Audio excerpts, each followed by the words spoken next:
The views and opinions expressed on this program do not reflect the company, owners, management, staff, clients, or partners.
It's Wednesday, the 12th day of January 2022. Welcome to the Daily Hour, brought to you by Medical House, One Communications, and Lindos. I'm Jamal Hartman. She's Sherry Vanderpool, and Leanna Lambert will be with us in a bit to bring you the latest in her news break, brought to you by People's Pharmacy.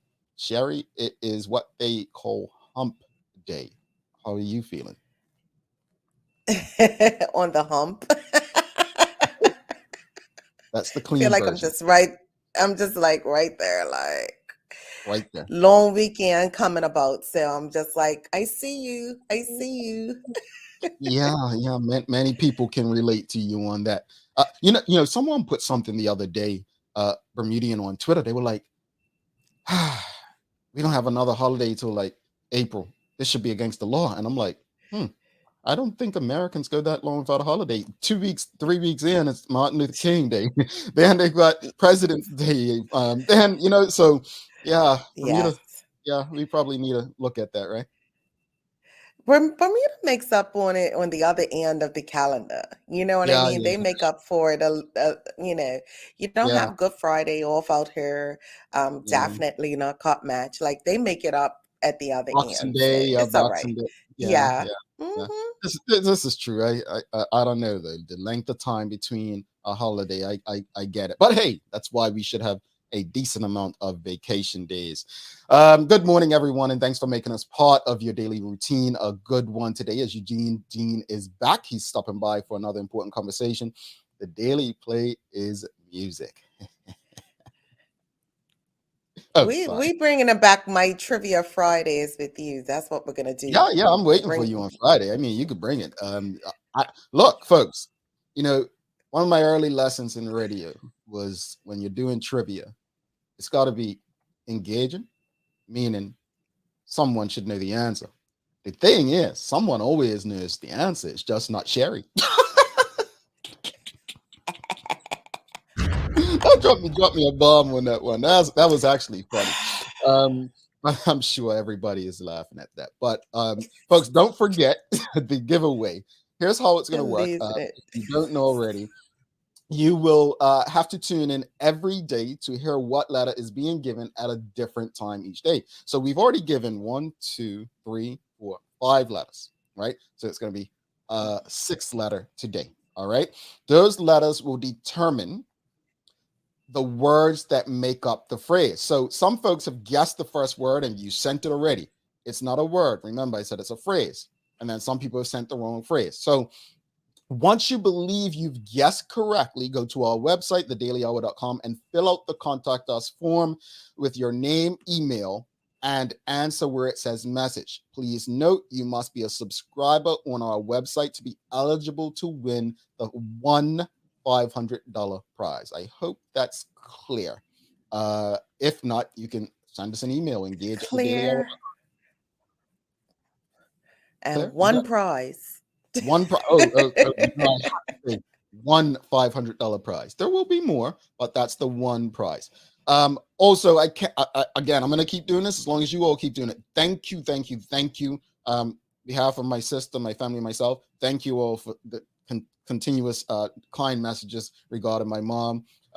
Again, I don't know if this is normal at this point because we didn't have voice notes back then, but just me going back and listening to her voice notes. Shanta, who actually arranges the guests for this show, I tweeted yesterday, my mother just sat back. She wasn't in the comments unless it came to the Friday giveaway. She would put the hashtag in, but she never commented or whatnot, which was her nature. She was genuinely a quiet person. But she had, back in September, October, she sent a voice note to me asking to have a particular person on the show. And I said, oh, well, I don't handle, arranging them anymore. I'll definitely pass this on to Shanta. And so I got word that Shanta actually, unless this person pulls out, they will be coming on the show. And this is a person that many Bermudians want to talk to. They want to hear from. And this person doesn't speak to the media. So I think Bermudians will be very happy to hear from this person and have the opportunity to engage with this person sometime between now and the end of the month. So thank you to the work that Shanta does behind the scenes. And I know my mom would be proud. She'd approve of the guests coming on finally. Without that, I'm excited. You're excited, Sherry? Sherry's yeah, I am. She's troublemaker. Yeah. Something. You boy. I'm the good one. Look, I'm the good one. You are not the good guy. Yeah, I'm the good one. Let's bring the real good one into the show, Leanna. Lee gets in no trouble. Only compliments. Jamal and Sherry, Rude, and this and that. Yeah, I'm throwing you in there with me, Sherry. Yeah, let's bring it. I'm any rude when you're speaking to me, rude, isn't it, Leanna? Look at the end. Do you guys know how hilarious it is to watch you two from backstage going back and forth? It's like my big brother and my big sister just constantly in, back and forth. Yeah, like. Yeah, my much older sister. Yeah, I know. Much older. He is just throwing. Did you look in his backpack recently, Leanna? Oh, the school one that he rides the bus. You gotta look on, and I might not have to look on. It might actually be eye level with me, but Leanna, I'm a good foot taller than you, lady. Anyway. Good morning, everyone. I'm so sorry. I just forgot about you all this morning. So Lee, look, I just want to ask about your news break first. Do you have anything involving a runaway pig in your news? You know what? I had seen the story and I went, who's harboring little piggies around? I don't have it in my news break. Okay, fine. No, that's okay because our cousin, uncle, brother, Gary Moreno, put a Facebook post. Gary's so corny, man. Gary Moreno, quote, "Some of these RG reporters have lost the plot. Why would they reach out to police for comment on a stray pig? Real hams." Like, I feel like that was very fitting. It was very fitting. That is so Gary Moreno. I'm just saying, if somebody comes to you offering you discount bacon or pork belly or anything, folks, just know it's the freshest pig you could have got. Yeah, it's fresh. And honestly, apologies to the plant-based community. I know you probably find that tasteless. Let me just get ahead of the game with that. Tasteless. Just for that though, I'm gonna put it for everyone that's listening. I need to put that in my newscast. So don't worry, we're gonna inform you about this little piggy that went to, what is it? This little piggy went to the market. There we go. It's been a while. Well, I mean, according to what's the comedian, Mr. Photogenic, he went trick or treating. I don't know if you saw that video. Trick or treat! And the pig was at the door.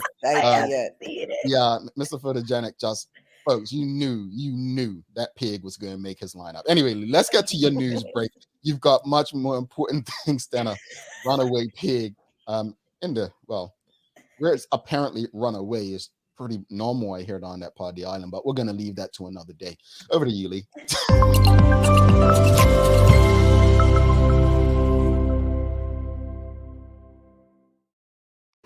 Thanks, Jamal and Sherry, and happy hump day to everyone of you that is tuned in with us today. I hope you all are having a great start to this midweek day. I'm Leanna Lambert, and it's time for the Daily Hour News Break, brought to you by People's Pharmacy.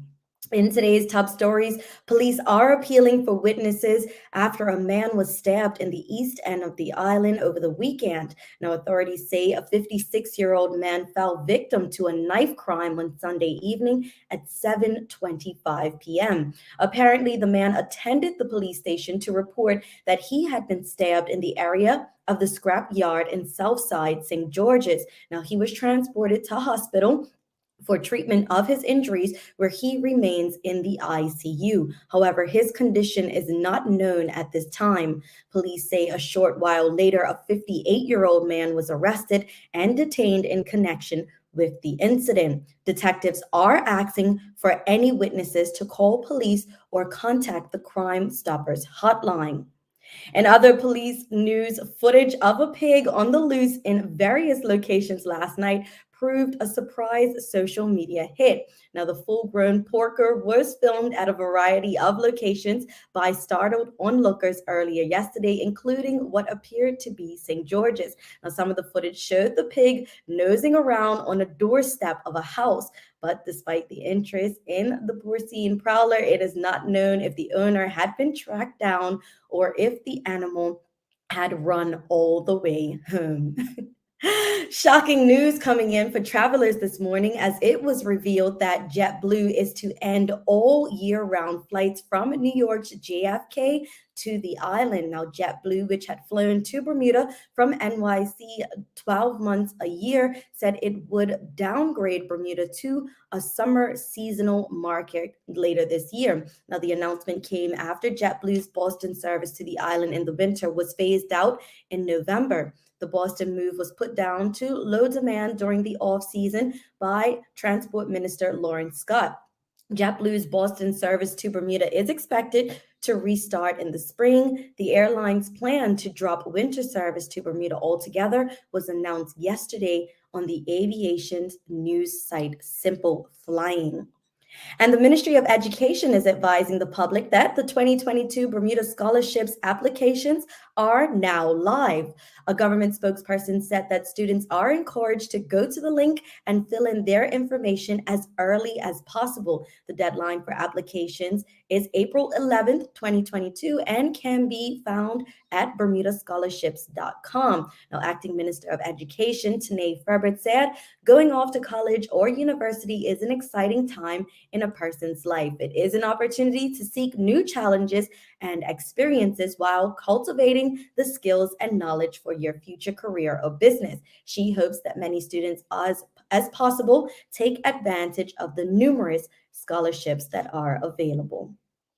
Taking a look at today's weather, we have a high near 63 and a low near 57 degrees. Chilly temperatures and cloudy skies continue today as a ridge of high pressure slowly moves to our north. Now, the potential for a few passing showers from the north remains into Thursday. Thereafter, lingering moisture to the south will be drawn back into our area and merge with an approaching low pressure system. Now, expect the re-strengthening of winds and development of additional wet weather into Friday as this system nears.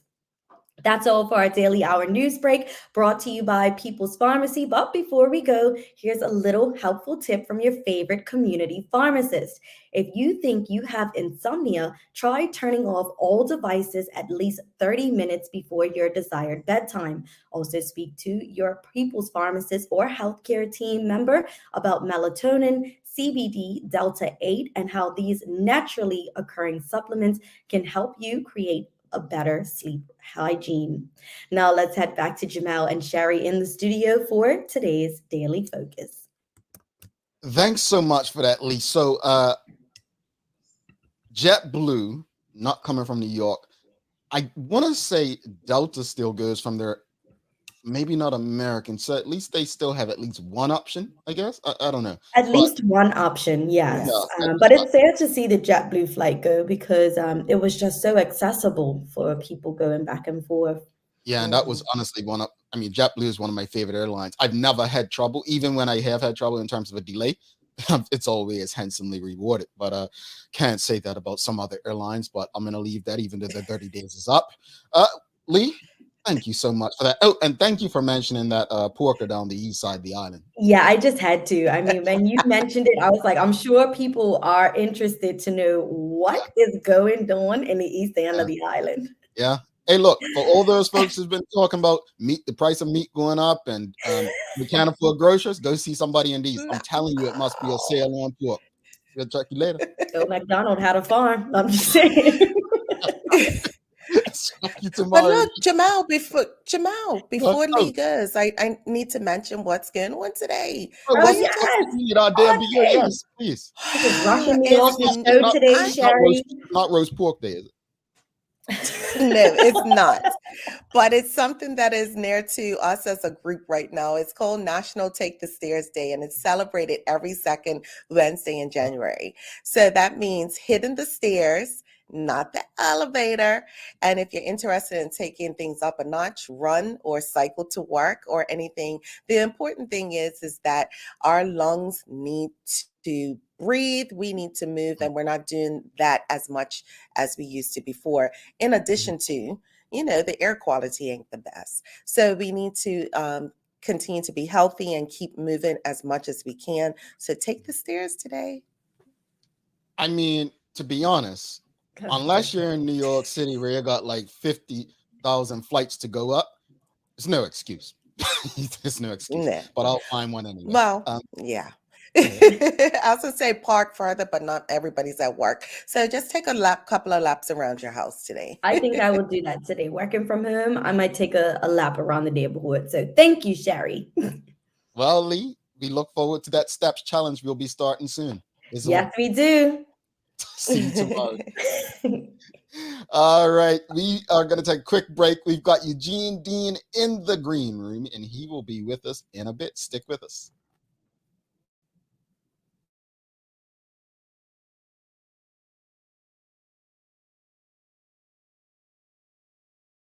Are you a small business or organization looking for new ways to reach a greater audience? Well, here's your chance to get your ad on BTG Radio, Good Day Bermuda, and Bermuda's daily talk show, The Daily Hour. Send an email to contact@bermudacommunications.com. We're featuring a true frequent flyer this month, Bragg Live Food Products. Paul Bragg was the man behind the products, and during his lifetime originated health food stores and promoted nutrition education throughout the media, helping us make healthful choices when we shop for and prepare food. Best known for his live cider vinegar, Bragg also brings us a variety of super nutritious and flavorful foods and condiments. Try the star product that helped launch the entire enterprise, Bragg Raw Unfiltered Apple Cider Vinegar.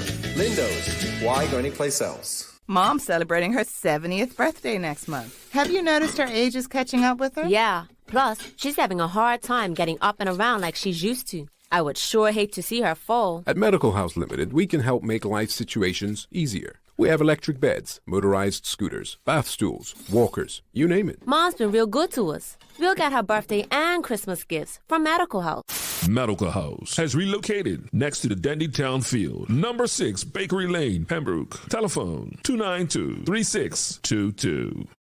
All right, welcome back to the big show. She's Sherry Vanderpool. I'm Jamal Hartman. It's the Daily Hour brought to you by Medical House One Communications, Lindo's, and People's Pharmacy. Are you ready for your letter of the day? The letter is going to be D as in David. D as in David. All right. So that's your letter today. D as in David. Without further ado, let's bring in our guests for the morning. We have Eugene Dean, a friend of the show. Welcome to the show, good buddy. Yes, greetings, everyone. Give thanks for having me again. Greetings, Sherry. Hi, Eugene, with that nice skin. I tell you she does. She don't talk about everybody like this, Eugene. So take it as a compliment. But give thanks. Yeah. Yes, much appreciated. Last time you came on, a report. This was what, December, I believe, beginning of December or end of November. There was a report that came out like the previous day about the Omicron, and I had mentioned it briefly, but we didn't know much about it. Dr. Boyce Watkins, he's a former professor behind the Black Voice and Black Knowledge in the U.S. on social media. He says the other day, he tweets, and he's very controversial, but he says, anybody notice how there's like a new variant every couple days, right? And people really went at him, whatnot. But it does seem never ending. Flurona, right? There's another new one with some letters. IHU, I think I could be getting it wrong. Deltron is another one that I believe people have been talking about. It seems never ending. What is your biggest takeaway from the ongoing variants versus flu and then Flurona? What are your thoughts on that before we jump in? Well, I remember I was in a conference with doctors from all around the world, and this South African doctor came and he said, the Omicron variant is like the early Christmas gift that we were all looking for. So we should reach out with both hands, grab it, and take it for what it is. You know, in other words, his statements were in alignment with doctors all around the world that were saying that they were recognizing that the impact of this variant was very mild. You know, in spite of that, you know, the fear mongering has continued, and people have continued to amp up, you know, case counts around a variant that is extremely transmissible, but has low effects. Now, Dr. Karika Weldon spoke about this on the show, and she was getting into the science of it and saying how viruses, you have kind of like this thing with transmissibility, right? And, you know, I guess the strength of it or the danger of it. And those two things can't really coexist. So as something becomes more transmissible, you know, then the impact that it has on our health lessens.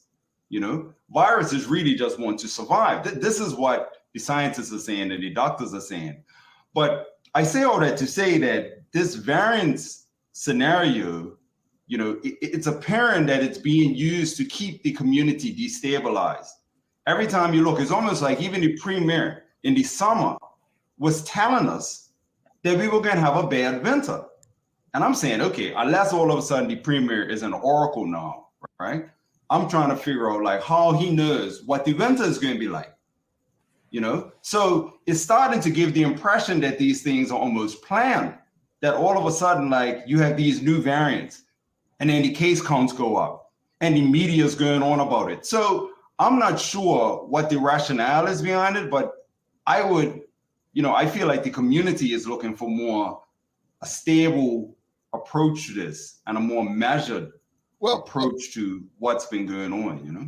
So much of what you just said, I want to touch on, from Dr. Karika Weldon to the premier, but I want to go where you ended just now. What is your biggest concern regarding the government's handling of the pandemic? Oh boy. Wow. So, well, I think for the most part, everybody's been saying the same thing, that there's been no collaboration. No one's really been listening. There's been this very narrow approach. They've kind of been at the forefront of endorsing censorship and blocking people out of the conversation. People are not being able to share any views that are different from what the government feels. So we're getting into this, and it's not even just in Bermuda, it's like this tyrannical approach to government. And then even when you bring that up, people are talking to you like, you know, oh, what are you talking about? Why are people going on about freedoms and things of this nature? And well, it's a reality. And if people didn't realize then, it appears that most people are realizing now that even if you complied with everything that you were asked to comply with, then you're still finding that your life is disrupted in a major way, you know? So the government really hasn't listened, right? The government is now also responsible for pushing and promoting in a major way this rollout of these injections, you know, that is now causing harmful side effects to people all over the world. You know, now I know people were asked to sign a document to say that they waived any rights they had to come at the government and just live stuff like that down. You know what I mean? Somebody ultimately is going to be responsible for the adverse effects that's happening here. Now, the other thing that the government's responsible for, and I spoke about this in my very first interview months ago, you know, is that they're responsible for the climate in the community because the government has been discriminating, right? Employers and even people in general have been discriminating. So now people are losing their jobs as a result of this. People are being shut out of the community, and the community has become very divided because the leadership has been going on in a very divisive way, whether it's intentional or unintentional. When you walk through the airport and there's signs that say vaccinated or unvaccinated, you go this way, you go that way, then as a business, you feel that you have the right to do that too, because that's the example that's been set. So we could actually talk the whole show about shortcomings as it relates to the leadership or lack of leadership around this pandemic, because it's just so many different things. They haven't followed any data. They don't cite any data. You know what I mean? So it's just on and on and on, to be honest with you, Jamal. So again, it's every time you speak, there's so many things I can take out of that as far as the government and the media. And we're going to get to that right now. But also, I just read yesterday that many U.S. corporations, some big ones that we use, many of us use, are actually implementing rules of, like cigarette smokers. If you smoke cigarettes, your insurance is higher. Apparently, they're looking at ways to do that with unvaccinated people because they believe they pose a risk. You have just said that, it's discrimination. They believe that crippling, James Brett says here, he says, COVID is still not the flu. It is crippling healthcare systems with numbers rising. So it's almost like there's this conflict where, I don't disagree that it is discriminatory. Right. I think if anyone with a conscience would agree that it's discriminatory. However, this is the caveat that governments use. And as a person who fought conscription, as do I, just because something is discriminatory doesn't mean it's illegal, right? We know this. There are legal forms of discrimination. So if this is the case, if it's discriminatory, then how do we know it's discriminatory. We know it's discriminatory. But their argument, like with conscription, where it was in the best interest of Black men, mainly Black men, they believe this is in the best interest of public health. But what you're saying, and the other thing I want to touch on in what you were saying, and I've said on this show numerous times, this is not personal against David Brett or the government, but I have said either the premier and his government are poorly advised or they don't listen to the advice that they're given. Right? I said that.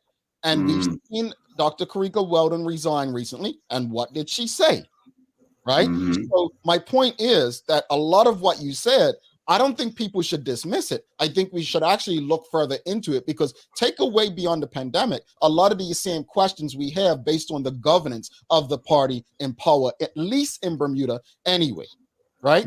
So, but I want to go back to the media part because the Royal Gazette had an article, and I just want to read.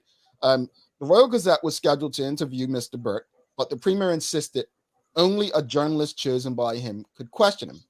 After being told the Royal Gazette would decide for itself who interviewed the premier, the offer of an interview was withdrawn. Now, let me tie that into a question I have for you. So you've created your own platform to express your dissatisfaction with the pandemic and its handling.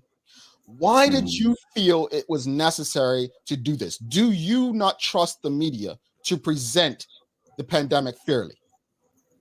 Well, early last year, Ciola Wilson leaked a letter from the CEO, an email from the CEO of the Bermuda Broadcasting Company, where he clearly stated in his email to all the staff that if anybody says anything negatively against the shots, then they have to cut the conversation off. And if they don't cut the conversation off, then the show will be cut off.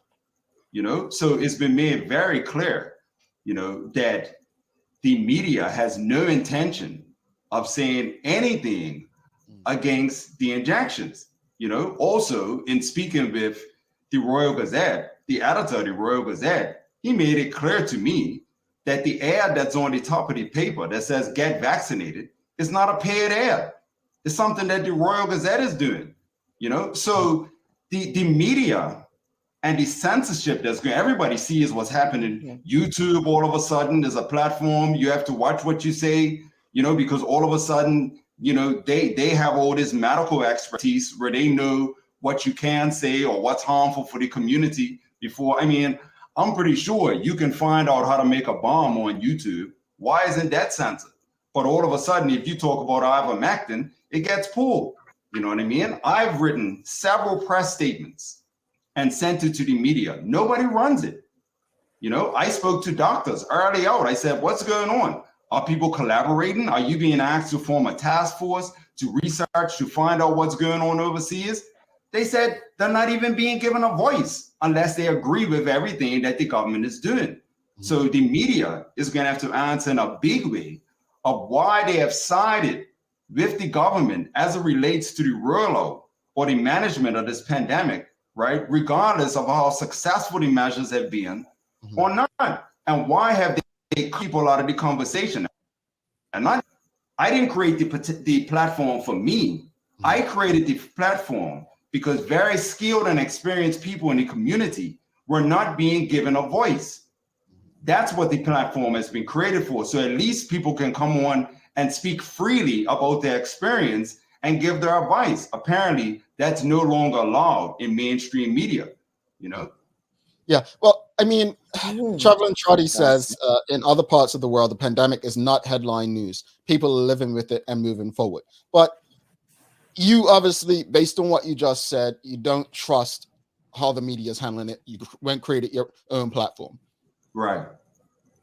What do you believe is the best way to move beyond this pandemic? I mean, let's be honest. The media plays an important role in terms of what we see, what we digest, and sometimes what we believe, right? Because if you only see one thing, right? I always say, as far as religion, most of us believe what we believe based on just where we were born, literally, right? And what we were raised around. So I completely get the distrust of the media on many respects. But what do you believe is the best way to move beyond this pandemic? We've heard people say, stop testing. We've heard people say, stop reporting it on the news. But the reality, Eugene, is take away the news. If you have someone that works in a hospital, they're still coming home and telling you, it's no more space. We have to turn away a patient that needs a heart check. We don't have a doctor's appointment for your annual checkup because we're dealing with this. Like, just give us some insight, because some people feel like people like yourself don't come across empathetic. If that, you get me? Well, it's actually contrary to that. It's actually the complete opposite of it. You know what I mean? And the reality is that people are being turned away from hospitals and denied routine treatments because of the mandates and the policies that they're putting in place. Why is the first thing that people ask you when you go into a doctor's office or into the hospital is whether you've had an injection or not? What's that got to do with whatever sickness you have at the moment? You know, why aren't they focusing on the patient? So if you want to know, like, how do we get beyond this pandemic? Well, the first thing you deal with is treatment. The same way we've dealt with any other outbreak in history. But all of a sudden now, it's this chilling effect on treatment. Nobody talks about it, right? How do you treat COVID? That's the answer you'll get from people. Complete silence. You know why? Because nobody's advocating for that. Nobody's promoting that. You see what I mean? Why has there been a chilling effect on treatments? You know, do people know that you can actually kill the virus in the first 2 days because it lives in the nasal and throat region before it actually enters your body? And you can use simple nasal rinses and gargling, you know, to kill it off? No, people don't know that. Why? Because nobody's telling anybody that. And doctors who deal with treatment are being shunned. Why are the insurance companies not covering ivermectin and hydroxychloroquine if it works? What is the alternative that you're using? Go at home and wait. If you get real sick, go to the hospital. What are they doing at the hospital? At the hospital, they've been using an emergency use authorized drug that is extremely dangerous, that causes renal and liver toxicity. Why do you think people are dying of organ failure? Because they're using remdesivir. Remdesivir showed this in the trials for Ebola. They try to use it again in the trials for COVID, and they're using it. Fauci's linked to it. The NIH is all sorts of corruption written in this thing. People are making money and people are dying. And then people look at people like me who actually tell the truth about this situation and say, I don't have a heart. You see what I mean? I'm actually like dumbfounded by the way that we're not paying attention to the data. Why don't we actually use things like the various database that was created by the CDC to throw up safety signals when rollouts are not going right? The most deaths in VAERS over the past 10 years prior to this was 183 from all vaccines combined. There have been over 20,000 reports of deaths in VAERS from this vaccine alone in less than a year. And that's not a safety signal? And I don't have a heart? Who are all the people who are ignoring this data? What about the media that's not even sharing it? Why they have case counts all up about people dying from COVID, but nobody's talking about adverse effects? What about the athletes that are dying, that are collapsing on the field with cardiac arrest? Sergio Aguero had to retire from playing professional football. You got professional athletes are saying that they had over 20-year careers. They never saw anybody collapse. Now you got professionals, former professionals in England talking about they know of over 100 and something players that's collapsed in training on the field. We released a report that shows over 400 and something athletes that have suffered from cardiac arrest, and the majority of them have died. But why is that not being reported? No, I hear all of that. And what I would want, if you're saying that to me in general conversation, the same way how I expect actual proof from the government, I would want to say, okay, well, this report came from Christian Eriksen's doctor who collapsed on the Euro, and it is linked to this or that. Like, for me, I don't disagree. I can't disagree because I have no argument against what you're saying. Right. But what I'm asking for is, if anyone's going to have that conversation with me, and I think this is part of the issue. This is part of the issue is that I believe Sophia Cannonier may have asked when Dr. Karika Weldon was on the other day, asking for her data. Has she sent it? No, she hasn't yet, and I'll reach out to her. But I think that goes for both sides. 2 whole days. How long it takes? I think that if we really want people to develop their own opinions that maybe don't have the time or are not interested to do the research, let's put a chart up. This is our data, and let people decide. What I feel like is that something like that. You know, one thing I learned about school, I'm not an academic, right? So literally I had to, do a lot of tutoring, and people had to help me more to learn. When you give people the information, it makes it easier for them to learn and understand. And I think that both sides. Jamal, I agree with you completely, right? The challenge is this. The media is not telling people this. The information is there, right? Now, here I am, right, having to develop a whole platform. This is not what I was doing before this. You know what I mean? I don't have all these resources and stuff behind me to do all this stuff. I'm just doing it, right, out of love for the community. Right now, we actually put out a daily update every single day. So if people go on any of our social media platforms, whether it's Facebook, Twitter, Instagram, TikTok, Telegram, or all of them, you can see our daily updates every day. And then you can follow up on all the things we update and look at the actual data. You know what I mean? That's very important. Now we're having to rely on people volunteering and stuff like that and helping, and just a whole lot of late nights and to try to make this stuff happen. Okay. Because our mainstream media refuses to report it. That's the indictment right there. What are they hiding? Why is the premier trying to select a reporter to interview him? If everything he's doing is above board, what is the concern? And before you jump in, Sherry, I just want to touch on that. I do not defend irresponsible media. I don't agree with irresponsible media, but I also don't support dictatorship-like tactics when it comes to media. And so I actually disagree with any politician or person in leadership that would do something like that. I don't care what the medium is. Just say no, but don't go to those lengths. Go ahead, Sherry. Sorry. Right. No, you touched on what I was going to indicate in regards to where can we find, any evidence of all of the different data that you have. You touched on that. So in addition to, is the issue COVID-19 vaccine or just vaccines, period?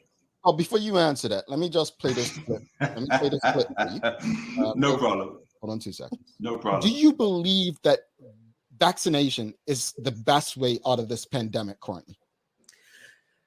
So I think we have to remember that vaccine was never, or it should have never been like the magic bullet or the magic pill. It's a tool that needs to be combined with other things. Obviously, it's an internal protection, right? But we have to do things to prevent from getting COVID into our system in the first place. And that's where the whole social distancing, wearing a mask and not going around other people if you are symptomatic, because really the spread needs to stop. And vaccination is not going to stop, you from giving it to someone else potentially. Thoughts? So the first thing, the glaring thing is there's no mention of treatment. Like, what's the point of doctors? What's the point of health professionals? If when a pandemic comes up, the only thing you're dependent on is pharmaceuticals and people just locking themselves and staying away from each other. That's the most glaring thing that showed up in that. And again, it just proves that there's been this whole chilling effect on treatments. You know what I mean? Now, just before I get to what you said, Cherry, as it relates to how do we deal with the pandemic, right? Treatment and early treatment is first. Then you take a risk stratified approach. The vast majority of people who have succumbed to this virus are elderly, So obviously you put measures in place to try to protect the vulnerable, but you allow everybody else in the community to get back to living life. That's what you do. Otherwise, the mandates become far more crippling than the public health threat that you're trying to protect people from. And that's the reality that we're getting into, And because people are not following the data or only really sharing one side of the data, the vast majority of people are unaware, right, of the negative impacts unless they've been directly impacted themselves. Mm-hmm. And that's the challenge that we have. No. Well, you mentioned you keep mentioning treatments, and Misha Fubler actually has something. He says treatment is reactive, and you're saying that they never mention treatments, but I think I think there's a disconnect. It's almost like the job should be to, and I agree with Misha, prevent. Of course, yeah, that goes without saying, right? And apologies for not mentioning the obvious. You see what I mean? Because you just prevent yourself from getting sick in the first place, And so if we're going to be, rather than us investing all this money in promoting a shot, then we should have been promoting general health, because the data has shown that the vast majority of people that have succumbed to the virus, have had multiple comorbidities. Even in Italy, that showed up as one of the main places where they had all these deaths. The data's come out to say that like about 97% of those people had 3 or 4 more, serious comorbidities. So yes, it's important for us to be out. That's why things like stopping people from exercising, stopping people from going to the beach, stopping people from going on the railway trails and in parks and things of that nature didn't really work.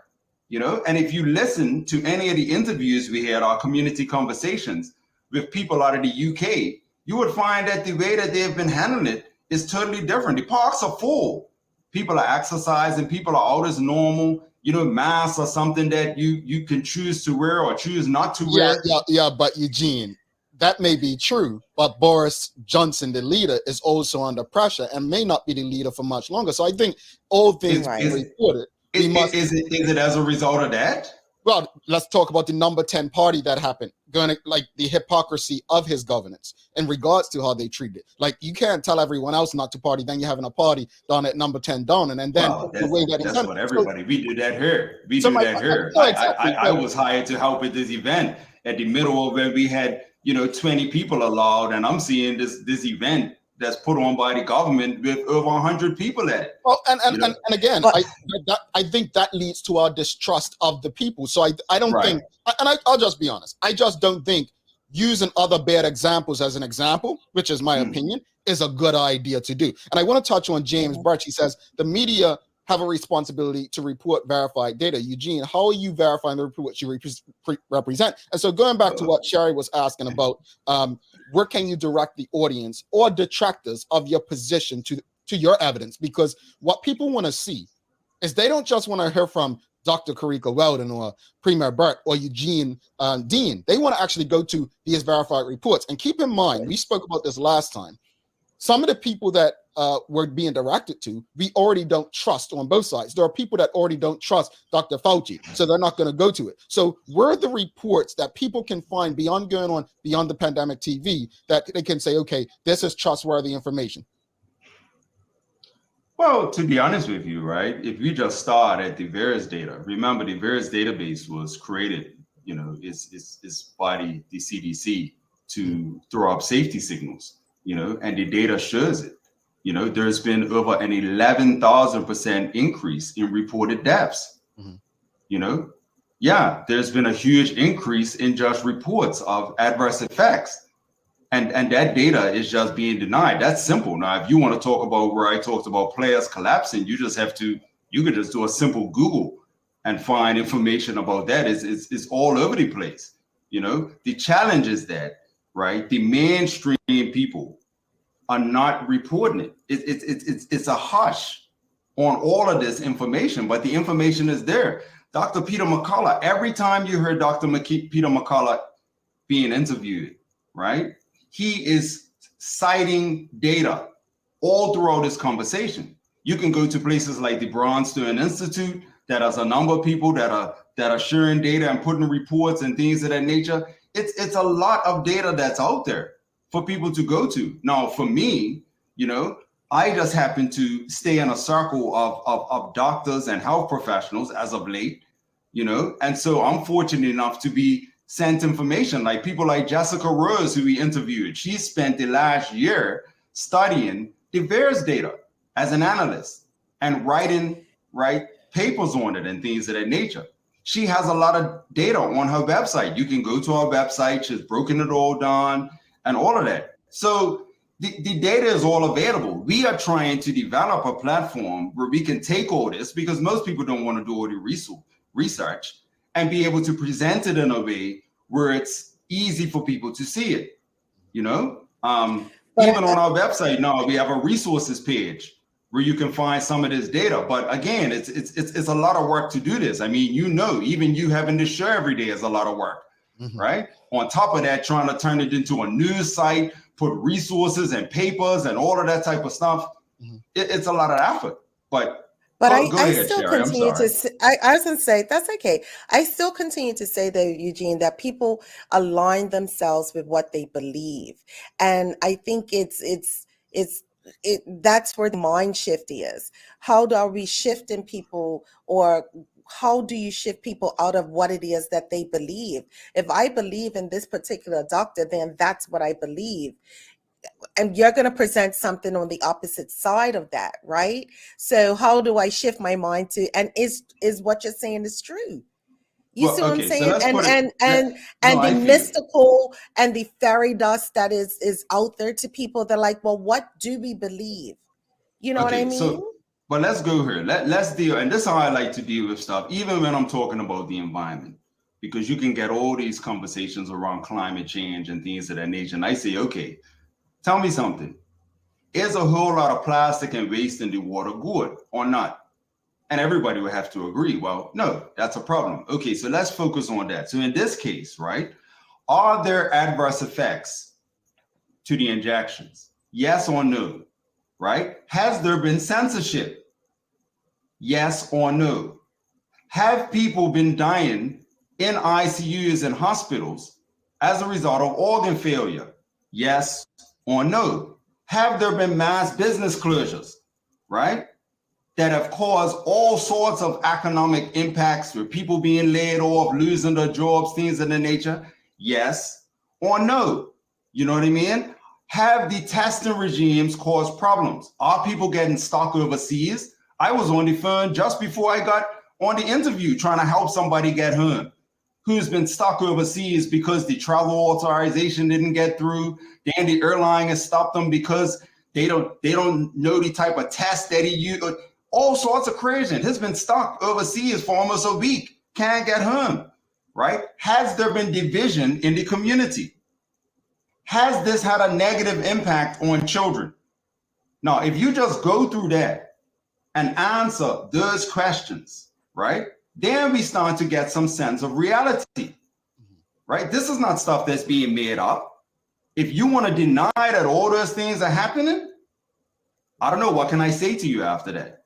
So I just want to say this, and this is in fairness, the same way I'm going to follow up with Dr. Karika Weldon regarding the data that Sophia Kennener asked for. What I need is everything you just asked, present that same data. What I need is, I don't want to, we all know football players are collapsed. I want the evidence to show that it ties in to the shot. That's what people are talking. That's what we're talking about. We know that. But Jamal, hold on one second. Hold on one second, right? If how many people are seeing football players or basketball players collapse on a regular basis? Nobody's seeing that. No, but so if it's happening, because let me tell you something, right? The doctors are not linking it to the shot. No, They're but not. let me denying it. Let me take it a step further. Right. For this pandemic, you can also Google that young American football players were beginning to collapse on a more regular basis because they were being trained harder and more, and in conditions that were not easy on their bodies. So that's why I'm telling you, like, we can research anything and it can tell us anything. I'm simply just asking, like, I'm going to ask Karika Weldon, like, I'm going to ask you, present. No problem. I'll send you all this stuff. Yeah, I'll send you the reports and stuff like that. Yeah, that's no problem. Because if I'm a layman here, right? If I'm saying, well, if you go, and I see a lot of U.S. news based in the U.S. Yeah, you can look. You saw see every summer these young high school American football players collapsing and dying because they're but Jamal, it weren't happening like that. So I don't even want to create that level of confusion for the audience, because the rate at which this stuff is happening is never been like this before. No, but the rate in which that's happening never happened before is my point. The rate in which these American football players, that's my. Let's go back to what Sherry said about what we believe. I'm not trying to discredit you right now. I'm literally saying that the same argument could be made. If I'm here as a layman, the same argument can be made that before this pandemic in 2020, American football players in high school, let's Google together, we can do it, they were collapsing. And so if we only found out about that on a global scale right now, we're actually going to believe it can be linked, right, to the shot. And what I want to do for your sake, for your argument, is say, you know what? Let's show the evidence that maybe Christian Eriksen and all these other footballers got the vaccine. And this is why, Sergio Aguero, what you've done today is you've brought up good points, and you said that these footballers are collapsing. What people need more than that to actually go with what Sherry said, to shift their mindset. You need to, and I'm telling you, you need to break it down to people and say, this person got the vaccine on this day. This is their doctor's result. This is what happened with that. I'm not saying I disagree with you at all, because I said from jump, I said from day one that the handling of this pandemic, the reporting of the pandemic, if you're a conscious, open mind, has left more questions than anything. So I agree with every question you put forth. What I'm saying is, if we can put those questions forth, we also need to provide facts and evidence for people to say, you know what, Eugene makes a good point. Let me start asking these questions, because at the end of the day, it shouldn't just be Eugene Dean and people who believe on that side who feel this way. Because I actually agree with a lot of this stuff that you're saying. No, for real. I'm having this discussion with a family member. I don't want to just say, well, Eugene Dean said, or beyond the pandemic. I know, and it shouldn't be that way. What I'm saying is, right, why aren't the government agencies or the health authorities that actually have all the resources to deal with this, doing this type of research and uncovering and looking at these safety signals and providing the community with weekly or monthly updates on these things? Because there was no intention to provide informed consent. That in itself is illegal. That's corrupt. That's another thing, There's been no informed consent at all, because people have been asked to take 1 shot, 2 shots, now 3 shots, right, of the same product, and maybe without more. anybody having a conversation with them about, right, adverse effects. None, which means that there has been no informed consent. And on top of that, is people have been pressured, right? Because you've been told you can't travel, right? You've been told that you're going to kill your granny. You've been told that you're not going to be able to come to work. All sorts of things have been used to coerce people without giving them information about the adverse effects. You know, now when the Canadian doctor came out from Guelph, and he talked about the study that was done in Asia, right, where they looked at the body and they recognized, right, that the spike proteins that the shot is getting your body to produce wasn't staying in the shoulder muscle, but it was moving all throughout the body, and it was causing blood clots, you know, that it was actually damaging the parasites or whatever in the heart and causing, right, myocarditis, that it was gathering, they were gathering around the ovaries and women and all of that stuff. These are studies that have been done, but why haven't we heard about that? This was months ago, Jamal. This was last year. Nobody, so I'm saying, fine, I have no problem. I will continue to do my utmost to share as much information as I can, to put as much data that I received on the doctors that I've connected with on the table for the benefit of the community. My question is, why aren't our agencies that are actually paid to do this work doing that work? Why is it being left to me? This is not my profession. I don't make any money doing this. I'm not able to sustain myself doing this. You see what I mean? I literally risk putting myself in the poorhouse over this stuff, literally on a day-to-day basis, just because of my love for the community. You know what I mean? While the people, right, who are getting paid for this are not doing the work at all. The politicians get the paychecks every month, Jamal. We're almost out of time. I just want to, and Sherry's got another question, but I definitely. Okay, I'm sorry, Sherry. I definitely want to say, you know, I honestly appreciate these conversations, not because they're controversial, not because they're, you know, angry or whatever people want to say. I appreciate them because at the end of the day, I feel like we all should take something from this conversation. Now, for instance, someone who disagrees with you, your position and your stance, one thing they can't deny, well, many things they can't deny, is one, when you sign that waiver to get the vaccine, you're waiving your right to sue. You're waiving your right to like that. Why would, you know, I get it. Like, I get that stuff. And that's what I'm saying. Like, Eugene, I understand. I relate. Like, you and I talk. I get it. And then on the other side, there are people who, for whatever reason, they believe that they're doing this in the best interest of their family, friends, and the vulnerable.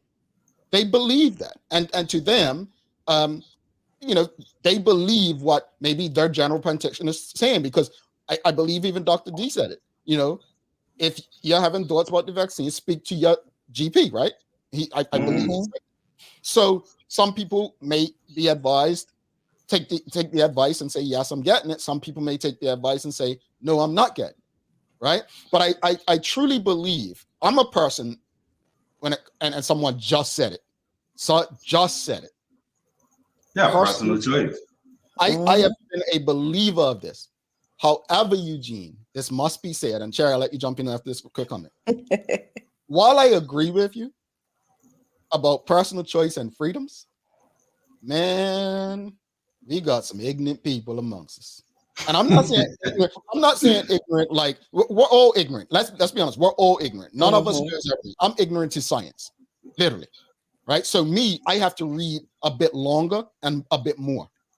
Right. I don't know what other people know when it comes to science. So I admit my ignorance to it. So I'm willing to read both sides. But that's why I say my personal experience, I've been in that room and read the thing about getting the vaccine. I can corroborate that part of what you're saying is true. So I can say, yeah, that's true. But then when it comes to the stuff like the footballers and stuff like that, as I mentioned, for me I would have to see, I know it's happened. I follow football. I'm on sport, Bobby, you name it. But I want to see, okay, did this person, is this their general practitioner? Is this their doctor? Did they say this happened after that? That's all I'm asking for from you. And so, yeah, no problem. Like I said, I sent you the reports that we've been looking at. Yeah, that's it. But let me over Sherry. Go ahead, Sherry. I was just say, just to wrap it up, I know you just talked about, helping a friend to get back to Bermuda and all that had to go along with it. What is the latest on the Sophia Carnera case? Do you feel her case has sent a precedent not just in Bermuda, but also globally? And if successful? Yeah, for real. I mean, at this point, Sophia and Michael are the only ones who have actually publicly made a position of not complying with the government mandates and going through it successfully.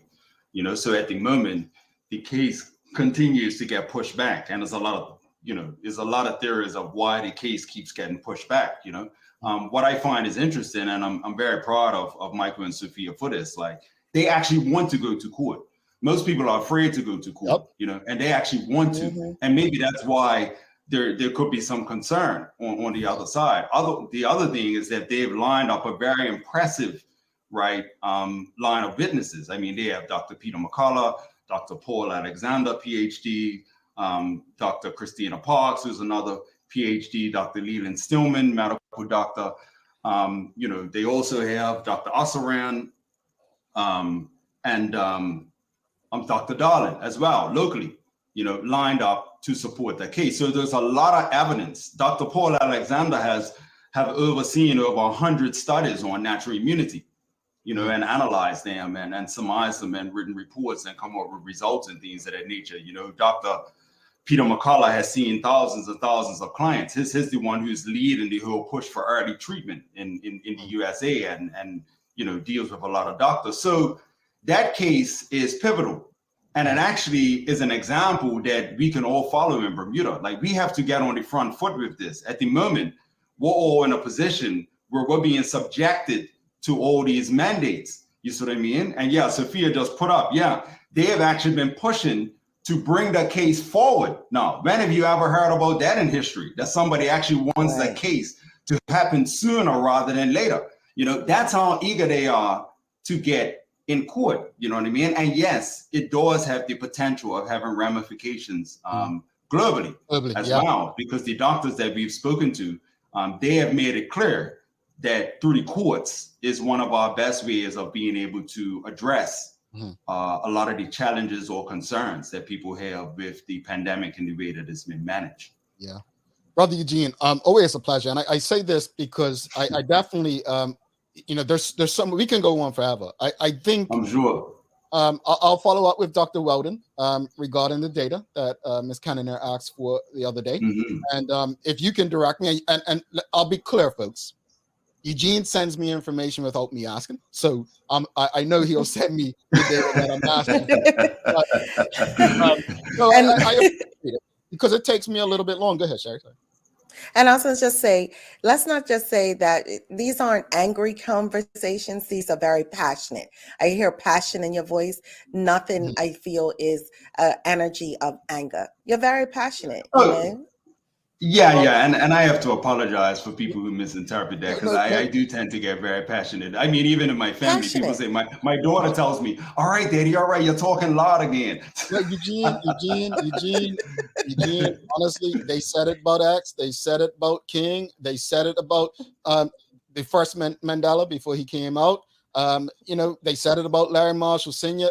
Look, do not get the message, let the message get lost, because you have predetermined your thoughts on the individual delivering. Right. And I say that from experience. They say about Jamal. Look, I say it from experience. Yeah, for real. Eugene, I am grateful that there's another side. Having fought conscription against a country where 90-something% of the people disagreed with us. Yeah, right? For real. I get it. I understand, when you believe in something, when Pastor Ronnie Smith said it best to me before he passed away. He said, what you got to realize is people who are against your fight, many of them have never and will never fight for anything in their lives.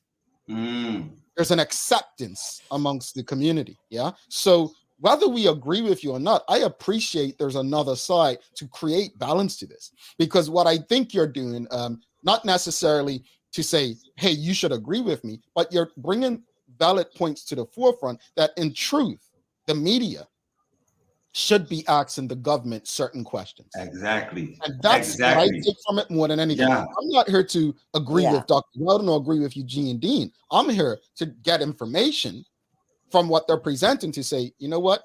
I can ask Eugene Dean to present this evidence, and I can ask the government now to present theirs. What I think we should be very happy about in Bermuda is that we have the opportunity to actually engage with very important. Have these conversations. Eugene, thank you. Go ahead.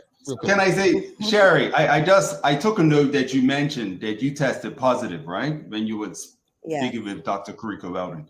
So what I find is interesting, right, is that, the vast majority of people's experience, with COVID has been very similar to yours.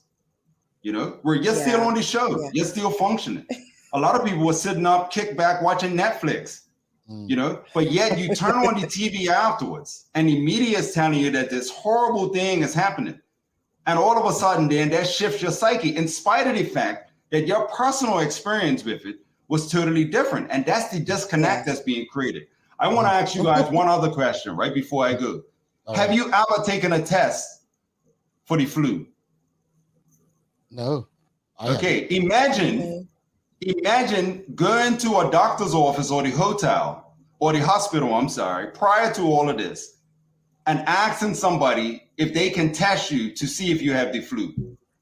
Well, my answer to that, and we've got what type of response do you think you would have gotten? But my answer to that was you would have to be. I think it's comparing apples to oranges for this respect. If the flu came out in 1918 and they had technology like they're doing right now, I think they would be testing us for the flu because they're trying to control it, still not knowing it. So I see your point, but I think because this is relatively new to them that they're taking these out. I don't think they're going to be testing for this in another. Well, I hope they're not going to be testing for this in another 2 years. Well, the premier made a statement that the travel authorization is intended for it to stay in place till 2023. Eugene, I'm going to tell you, I broke this story on this show 2 years ago. I think that's about money. That's my personal opinion. I think that is a business decision, not a medical. I'll leave it at that. That's my personal opinion. Right. Bye, Eugene. Right. All right. Bye. Thanks, right? All right. Just want to say this. Lovely 223 says there's a plethora of info at Beyond the Pandemic site. Just look at it. It's not about the information on there. It's about, as we repeated with Eugene today, it's not just about saying this is right there. It's it's more research than that, folks. And that's why, out of respect, I've asked Eugene to show us the doctor's reports from certain people. Right. You're not doing anything different from other general traditional media, mainstream media, if you're just saying, go to our website, look at this. That's the point. That's the point. Right. And for me, I can separate myself from what I believe, unless it's conscription, to actually think on that level. Let's go to a quick break. We'll be back with the Daily Play. I appreciate that you all stick around, and hopefully we can put our personal feelings aside and really listen to one another. We'll be right back. A lot happens around your home. That is why at One Communications, we have introduced affordable security and video monitoring, because everyone should be able to afford to protect their family. Anytime, from anywhere, One Home Security keeps you connected and puts security in your hands with an easy-to-use smartphone app to control everything. Home security is important to keep you and your family safe. Motion-activated cameras around your home and security monitoring within create a complete security system providing protection both inside and outside your home. Professional monitoring means that there's someone on call with 24/7 protection to notify the authorities and help keep you and your loved ones safe. We are dedicated to whole home protection with indoor and outdoor cameras, smart door locks, motion sensors, and more, so you'll always be connected to what matters most. with professional installation, no upfront hardware fees, and low monthly rates, because keeping your family safe should be affordable for everyone. Total home video monitoring and security, there's no better way to protect your home than with One Home Security.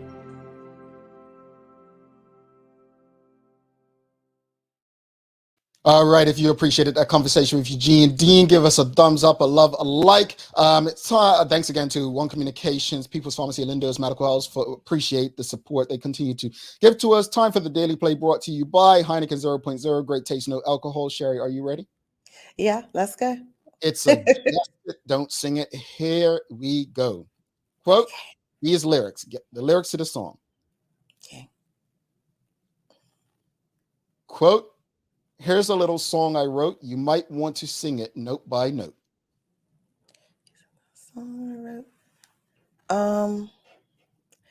Don't worry, be happy. What's his name? All right, okay. What's his name? I can see it. See his face. You don't know his name? Didn't he passed away in it? Bobby McFerrin. That is Bobby McFerrin. Yeah. We ain't got time to do all of that. Real quickly. Just appreciate Eugene Dean's perspective and his position, and appreciate his passion behind it. And that's basically it for me. I just appreciate it. I just want to go we didn't get as much to the audience. Eugene obviously has a lot of points to make and information, but James Burt says he's learned a lot through the media all about the treatments. He's learned about the treatments. And Sheikha Rana said they do talk about treatments. James Burt also says the media have a responsibility to report verified data. Eugene, how are you verifying those reports you present? And I think that's what we're asking for and going on the website. So we appreciate it. Definitely, folks. I'll say this much. I don't take sides. And someone put up yesterday, I can't understand in 2022 how people are loyal to political parties. I can't understand how people are loyal to thought processes or organizations at this point, because as we evolve, as the world changes, so should we. So should we. And so I appreciate different thought.